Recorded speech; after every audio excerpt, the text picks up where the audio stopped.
Hello and welcome everyone. This chapter is facing fear, the worries and uncertainties of becoming a single mother. Being a single mom is not easy. It is exhausting, emotional, and full of challenge.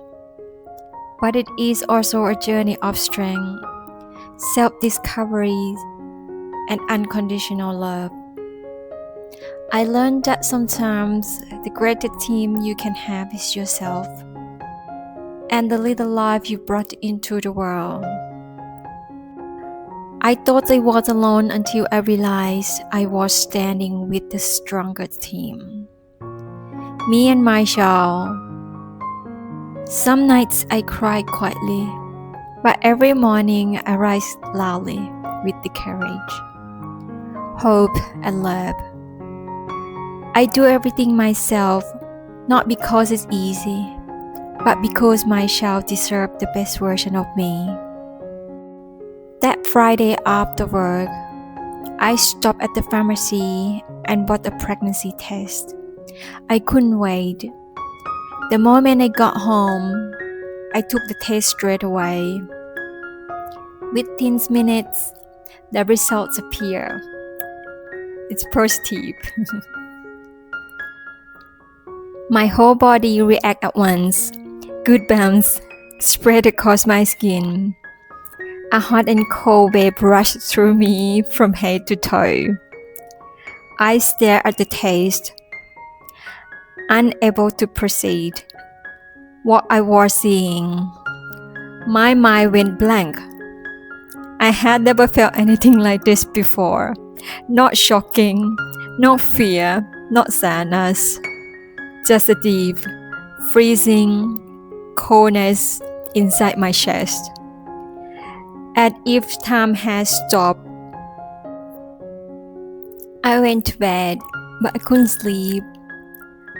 My thoughts were spinning, but at the same time, I felt nothing at all. At 2 a.m., I got up and took another test. I need to be sure. I know it's crazy, but that I couldn't stop thinking. It was a positive again, no doubt, no mistake. Without overthinking, I messaged him, the man I had been seeing in secrets, and asked if he could come to my place in the morning. He arrived a few hours after my message that day. We sat down and I told him everything. His response was mad, almost emotionless. I'm not surprised, he said. Without hesitation, he added that he didn't want this baby. He talked about abortions and even offered me money to fix the situation or helping start my life. His words hit me like a punch to the chest. Tears came immediately. But I stayed strong. I told him to leave. I told him I could do this on my own. If he didn't want to be here, then he could disappear completely. I wasn't going to force anyone to be a parent. We sat in silence for a few moments. Then we talked for a couple hours. And we had a few words of arguing. Other than that, we just facing the truth of situations. Eventually, he left. After the door closed behind him, the house felt quiet, heavy, and empty. But somewhere inside me, a new strength had already begun to grow. This was the moment my journey as a single mother truly began.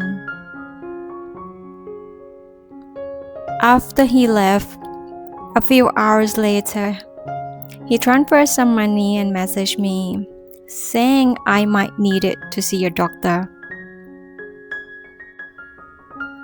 For the next 2 weeks, Our conversations were filled with tensions.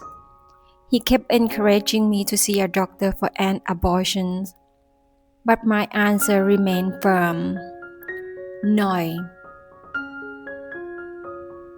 I told him clearly that I would leave him, so he didn't need to worry about me or the child. I didn't ask him for anything, not money, not support, not involvement. I wasn't thinking about plan or the future yet. I was simply trying to breathe through the numbness and the pain. I kept asking myself, why is my life like this? Why do I end up meeting people who leave me shattered again? At the same time, I was living with constant worry about my visa. I still hadn't received my permanent residency, and the fear of being refused was always in the back of my mind. Immigration could change anything at any moment. I didn't want to return to my hometown yet. My heart wanted my child to be born and raised in Australia. I believed this would give her better opportunities, especially in education and quality of life. Going back while pregnant would have been difficult. Finding work would not have been easy at the middle of pregnancy. So I lived between hope and fear. There were days when the worry felt heavy, but I learned to let things go as quickly as I could. I remind myself that stress would not help me or my baby. Those first few months were some of the hardest I had ever lived through. But slowly, he must have realized that I truly was keeping the baby. He gave me his bank card with a large amount of money, telling me to use it if I needed anything. He still came around sometimes, but our relationship was full of tensions, uncertain, and unspoken hurts. There were days I heard nothing from him, no support, no words, no presence. But in that silence, I learned how strong I really was. This is the message from me. Please don't lose hope. Stay brave, stay kind to yourself, and trust your strength. Believe that better days are coming, even if you can't see them yet. Keep your heart open, your mind positive, and your fear strong, because you can create a brighter future. You got this. Believe me. Thank you for your support and walking this journey together with me. I wish you all strength, happiness, and beautiful life ahead. Have an amazing day. See you next chapter. With love, from Ning.